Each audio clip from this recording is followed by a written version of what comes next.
बिस्मिल्लाहिर्रहमानिर्रहीम। अस्सलाम वालेकुम viewers, welcome to innovative cooking and baking channel. मुझे नादिया परवेज़ कहते हैं। आज हम दो क्विक रेसिपीज़ बनाएंगे। वैसे इतनी क्विक बनती नहीं है। उसमें एक मटन कौरमा शामिल है और दूसरी बीफ बिरयानी है, जो कि ख़ास ईद की दावतों की जान होती हैं। तो यहाँ पे हमने गोल्डन ब्राउन प्याज करके निकाल लिया। मटन कौरमा में बहुत ज़्यादा हमने गोल्डन नहीं करना, लाइट गोल्डन ब्राउन रखना है। और यहाँ पे अब हम फ्राई करेंगे मटन को, और इसके साथ ही हम इसमें होल गरम मसाला डालेंगे, जिसमें मैंने जायफल और जावित्री का टुकड़ा भी कुछ साबुत डाला है, जो साथ साथ पकता जाएगा। और पिसा हुआ भी आप शामिल कर सकते हैं, बस जिसको अच्छे से फ्राई करेंगे और फिर इसमें तमाम मसाला जाट डालेंगे। साथ ही मैंने 2 टेबलस्पून यहाँ पे कौरमा मसाला का जो पैकेट होता है वो डाले हैं, और लहसुन और अदरक का पेस्ट जो कि हमने खुश धनिया के साथ कूट लिया है वो भी शामिल किया है। और यहाँ पे हम शामिल करेंगे लाल मिर्चें, पिसी हुई मिर्चें और हल्दी। नमक हमने पहले भी शामिल कर लिया, इसलिए नमक हम एहतियात के साथ शामिल करेंगे। बस जिसको प्रेशर लगाएंगे, आप अपने यहाँ के पानी के मुताबिक प्रेशर लगाएगा। मैं 17 से 18 मिनट लगाती हूँ मटन के लिए, और क्योंकि उसने बाद में भी शोरबे में पकना होता है। अब जी यहाँ पे हम शामिल करेंगे, जब ये प्रेशर खोलेगा तो टमाटर शामिल कर देंगे, अदरक, और ये जो हमने गोल्डन प्याज हमने किया था इसको भी हम शामिल करेंगे। और आप इसके अलावा बादाम और काजू का भी इस्तेमाल कर सकते हैं, और ग्रेवी में भी और साबुत भी रख सकते हैं। कौरमा में सब्ज़ इलायची डालना मत भूलिएगा।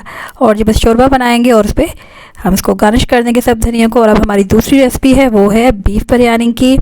और यहाँ पे हम दही पे लहसुन और अदरक हाफ़ पेस्ट हम शामिल करेंगे, और जो बिरयानी मसाला का पैकेट होता है वो हमने लगा के इसको रख दिया है। अब यहाँ पे भी हम घी और ऑयल दोनों का इस्तेमाल करेंगे। ज़्यादा मिकदार यहाँ पे घी की जाएगी, जबकि जो कौरमा था उसमें कम मिकदार घी की थी।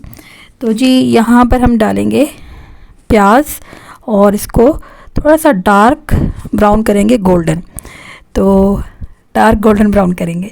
तो जी अच्छे से इसको हम फ्राई कर लेंगे। और इसका जो है आप राउंड शेप में भी प्याज काट सकते हैं, और इस तरह से भी आप इसकी कटिंग कर सकते हैं। ऑयल में आप थोड़ा सा अगर नमक भी ऐड कर लें तो ज़्यादा बेहतर है। तो जी बस इसको हम फ्राई करने के बाद निकाल लेंगे। और इसके साथ ही जो हमने मसाला जो मैरिनेट करके रखा था ओवरनाइट, उसे हमने मैरिनेट किया था, और वो हम इसमें शामिल कर देंगे जो बीफ है। तो फिर उसको हम फ्राई करेंगे। और ये दोबारा से हमने थोड़ा सा नमक ऐड किया है ताकि ये तमाम इसमें चिपक ना जाए। और इसके साथ हमने दही लगाया था। तो जी साथ ही हम मज़ीद जो है लहसुन और अदरक यहाँ पे इसका पेस्ट शामिल करेंगे। और इन सब में जो ख़ास और अहम होता है वो है सब्ज़ इलायची, जायफल और जावित्री। इन दोनों रेसिपीज़ में जाती हैं जो इसको डिफरेंट बनाती हैं। और जी यहाँ पे हमने शामिल कर दिया। साथ ही आप जूलियन शेप में आप अदरक अगर काट के डालें तो इसका टेस्ट बिल्कुल डिफरेंट आएगा। बस हम अच्छे से इसकी भुनाई करेंगे। और अगर आप ऐसे पकाना चाहते हैं तो इसको सिंपली आप ऐसे पकाएं, अदरवाइज़ आप इसको प्रेशर लगाएं। और क्योंकि ये बीफ है तो मैं यहाँ से 20 to 25 मिनट प्रेशर लगाती हूँ। आप अपने यहाँ के पानी के मुताबिक इसको प्रेशर लगाइएगा। बाद जगह ज़्यादा ज़रूरत होती है, 40 मिनट्स तक ज़रूरत होती है, तो वहाँ के पानी के हिसाब से आप डालें।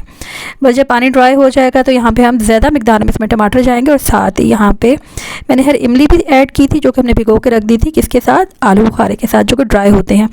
तो ये इसकी ख़ास जान होती है।